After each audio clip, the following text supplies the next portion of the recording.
ನಮಸ್ಕಾರ ವೀಕ್ಷಕರೇ, ಸುನಿತಾ ಕಿಚನ್ಗೆ ಸ್ವಾಗತ. ಇವತ್ತು ನಾನು ಜೋಳದ ರೊಟ್ಟಿ ಮಾಡಾಕತ್ತೀನಿ ನೋಡ್ರಿ. ಜೋಳದ ರೊಟ್ಟಿಗೆ ಹಿಟ್ಟು ತೊಗೊಂಡಿದ್ದೆ. ನಾನು ಹಿಟ್ಟು ತೊಗೊಂಡು ನಮಗೆ ಎಷ್ಟು ರೊಟ್ಟಿ ಬೇಕಲ್ಲ ಅಷ್ಟು ನೋಡ್ಕೊಂಡು ಹಿಟ್ಟು ತೊಗೊಂಡಿದ್ದೆ. ಹಿಟ್ಟು ತೊಗೊಂಡು ನೀರು ಕಾಸಾಕಿ ಇಟ್ಟಿದ್ದೆ. ನಾನು ಕುದಿ ನೀರು ಬಂದ ಕೂಡಲೇ ಆ ಹಿಟ್ಟೊಳಗೆ ಸ್ವಲ್ಪ ನಾನು ನೀರು ಹಾಕಿ ಅದನ್ನೆಲ್ಲ ಈಗ ಚಮಚೆಗೆ ಹತ್ತಿದ ಹಿಟ್ಟೆಲ್ಲ ತಿಕ್ಕೊಳಕತ್ತೀನಿ ನೋಡ್ರಿ. ಇದನ್ನು ಪೂರ್ತಿ ಚರ ನಾದ್ಕೋಬೇಕ್ರಿ. ನಾವು ಹೆಂಗೆ ರೊಟ್ಟಿ ಹಿಟ್ಟು ನಾದ್ಕೋತೀವಲ್ಲ ಅಷ್ಟು ಚಂದ ರೊಟ್ಟಿ ಬರ್ತಾವೆ. ಹಿಟ್ಟು ನಾದ್ಕೊಳ್ಳೋದ್ರಾಗ ಇರ್ತೈತಿ. ಭಾಳ ಹಸಿ ನೀರು ಅಂದ್ರೆ ತಣ್ಣೀರನ್ನು ಹಾಕಬಾರ್ದ್ರಿ.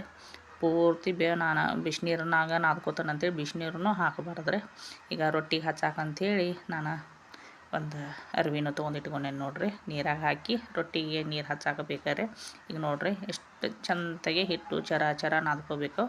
ನಾದ್ಕೊಂಡು ಈಗ ಹಿಟ್ಟು ನಾದ್ಕೊಂಡು ರೆಡಿ ಆಗೈತಲ್ಲ, ಈಗ ರೊಟ್ಟಿ ಬಡಿತಾರೆ ನೋಡ್ರಿ. ನಾನು ರೊಟ್ಟಿ ಬಡಿದು ಸ್ವಲ್ಪ ತೆಳಗೆ ಒಣ ಹಿಟ್ಟು ಹಚ್ಕೋಬೇಕ್ರಿ. ಒಣ ಹಿಟ್ಟು ಹಾಕಿ ನಿಮಗೆ ತಿಳು ಬೇಕಾದಂತ ತಿಳು ರೊಟ್ಟಿ ಬಡ್ಕೋಬೇಕ್ರಿ. ಇಲ್ಲಾಂದ್ರೆ ದಪ್ಪ ಬಡ್ಕೊಂಡ್ರು ನಡಿತೈತಿ.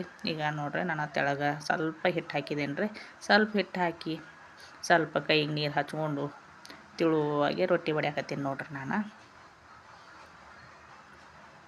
ರೊಟ್ಟಿ ಬಡದ ಈ ಪೂರ್ತಿ ಒಂದು ದೊಡ್ಡದು ರೊಟ್ಟಿ ಆದ ಕೂಡಲೇ ರೀ ಈಗ ತೆಮಿನೂ ಕಾಸಾಕಿಟ್ಟಿದ್ದೆ. ನಾನು ತೆಮಿ ಕಾದಿಂದ ಈಗ ರೊಟ್ಟಿ ಹಾಕಿದೆ ನೋಡ್ರಿ. ರೊಟ್ಟಿ ಹಾಕಿದಾದ್ಮೇಲೆ ಏನೀಗ ನೀರಾಗ ಏನು ಅರಿವಿ ಇಟ್ಕೊಂಡಿದ್ದಿರಲ್ಲ ಅದ್ರೊಳಗೆ ನಾನು ಅರಿವಿ ತೊಗೊಂಡಿಕ್ಯಾರ ರೊಟ್ಟಿಗೆ ನೀರು ಹಚ್ಚಾಕತ್ತೀನಿ ನೋಡ್ರಿ.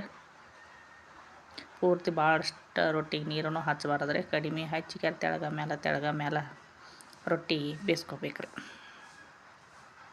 ಈಗ ನೋಡ್ರಿ ಬೇಯಿಸಾಕತ್ತೀನಲ್ಲ, ಹಿಂಗೆ ತೆಳಗ ಮೇಲೆ ಹಾಕಿ ರೊಟ್ಟಿ ಬೇಯಿಸ್ಬೇಕ್ರಿ.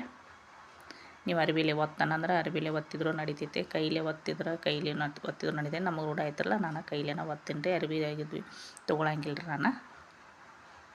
ಈಗ ರೊಟ್ಟಿನ ಬಿಸಿ ಮಾಡಾಕತ್ತೀನಲ್ಲ, ಇದು ಬಿಸಿ ರೊಟ್ಟಿ ಒಳಗೆ ನಾವು ಪಲ್ಯ ಅದು ಇನ್ನೂ ಏನು ಮಾಡೇ ಇಲ್ಲಾಂದ್ರೆ ಸ್ವಲ್ಪ ಉಪ್ಪು ಹಾಕಿ ಒಂದು ಚಮಚ ತುಪ್ಪ ಹಾಕಿ ಖಾರ ಪುಡಿ ಹಾಕಿ ಮುಟ್ಟಿಗೆ ಮಾಡಿ ಕೊಟ್ಟಿವಂದ್ರೆ ಭಾಳ ಚಲೋ ಹತ್ತೈತ್ರಿ. ಭಾಳ ಮಕ್ಕಳು ಭಾಳ ಇಷ್ಟಪಡ್ತಾರೆ. ಆರೋಗ್ಯಕ್ಕೂ ಚಲೋ ರೀ. ಈಗ ಹಂಚಕ್ಕಾಗತ್ತಿರಲ್ಲ, ನಾನು ಬಡ ರೊಟ್ಟಿ ಹಾಕಿ ಎಲ್ಲ ರೊಟ್ಟಿಗಳೆಲ್ಲ ಬೇಯಿಸಾಕತ್ತೀನಿ ನೋಡ್ರಿ. ನಾನು ಒಮ್ಮೆ ತೆಮಿ ಕಾಯ್ತಪ್ಪ ಅಂದ್ರೆ ಬಡ ರೊಟ್ಟಿ ಉಬ್ಬಿ ಬಂದು ಬಿಡ್ತಾವೆ. ಬಿಸಿ ರೊಟ್ಟಿ ಏನಾರ ಕಾಯಿಪಲ್ಯ ಇತ್ತಪ್ಪ ಅಂದ್ರೆ ಮಾಡಿ ನಾವು ಕೊಟ್ಟಿವಂದ್ರೆ ಹುಡುಗರು ಆತ ಎಲ್ಲರೂ ಊಟ ಮಾಡ್ತಾರೆ.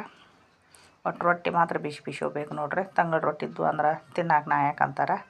ಈಗ ನೋಡ್ರಿ ಇದೀಗ ನಾನು ರೊಟ್ಟಿ ಬಡಿದು ಎರಡು ಕೈಲೇ ತೋರಿಸಿರಕ್ಕಿಲ್ರಿ ಅದನ್ನು. ಈಗ ಎರಡು ಕೈಲೇ ಬಡಿದು ತೋರಿಸ್ತೀನಿ ನೋಡ್ರಿ. ನಾನು ಎರಡು ಕೈಲೇ ನಮಗೆ ಎಷ್ಟು ತಿಳುವಾಗಿ ಬೇಕಲ್ಲ ಹಂಗೆ ತಿಳುವಾಗಿ ಬಡ್ಕೋಬೇಕ್ರಿ. ಇವನ್ನ ದಪ್ಪಗೆ ಮನ್ಯಾಗ ನಾವು ದಪ್ಪ ರೊಟ್ಟಿ ಮಾಡಿದ್ವಿ ಅಂದ್ರೆ ನಮ್ಮ ಮನ್ಯಾಗ ಯಾರೂ ಇಷ್ಟಪಡೋಂಗಿಲ್ಲ, ಯಾರು ತಿನ್ನಾಕ ನಾಯಕ ಅಂತಾರೆ. ಒಟ್ಟು ತಿಳುವಾಗಿ ರೊಟ್ಟಿ ಬೇಕು. ಈಗ ತಿಳುವಾಗಿ ರೊಟ್ಟಿ ಬಡೋದಕ್ಕಾರ ಹಂಚಿಗೆ ಹಾಕಿ ನಾವು ಕಟ ಬೇಕಂದ್ರೆ ಕಟನೂ ಬೇಯಿಸ್ಕೊಳಕ್ಕೆ ಬರ್ತೈತೆ ರೀ. ಹಿಂಗೆ ಮೆತ್ತಗೆ ಬೇಕಂದ್ರೆ ಮೆತ್ತಗೂ ಬೇಯಿಸ್ಕೊಳಕ್ಕೆ ಬರ್ತೈತಿ. ಈಗ ಮೆತ್ತಗನ ಬೇಕು ನೋಡ್ರಿ ನಮಗೆ ರೊಟ್ಟಿ. ಇಷ್ಟ ಮೆತ್ತಗೆ ಮಾಡಿದ ನಾನು ನೋಡ್ರಿ. ಎಷ್ಟು ಮೆತ್ತಗೆ ಎಷ್ಟು ಉಬ್ಬಿ ಎಷ್ಟು ಚಂದ ಕಾಣತ್ತವ. ಈಗ ನೋಡ್ರಿ ಈಗ ಮುದ್ದೆ ಮಾಡಿದ್ರು ಸದ್ಯಕ್ಕೆ ಎಷ್ಟು ಚಂದ ಕಾಣಕತ್ತೈತಿ ರೊಟ್ಟಿ. ಎಷ್ಟು ಮೆತ್ತಗೆ ಹಾಕವ. ನಾವು ಹಿಟ್ಟು ಮಾತ್ರ ಸರಿಯಾಗಿ ನಾದ್ಕೋಬೇಕ್ರಿ. ನೀವು ಒಮ್ಮೆ ಟ್ರೈ ಮಾಡಿರಿ ಹೆಂಗೆ ಅಕ್ಕಾವ ಅಂತೇಳಿ ಕಮೆಂಟ್ ಮಾಡಿ ತಿಳಿಸ್ರಿ. ನಮಸ್ಕಾರ ವೀಕ್ಷಕ.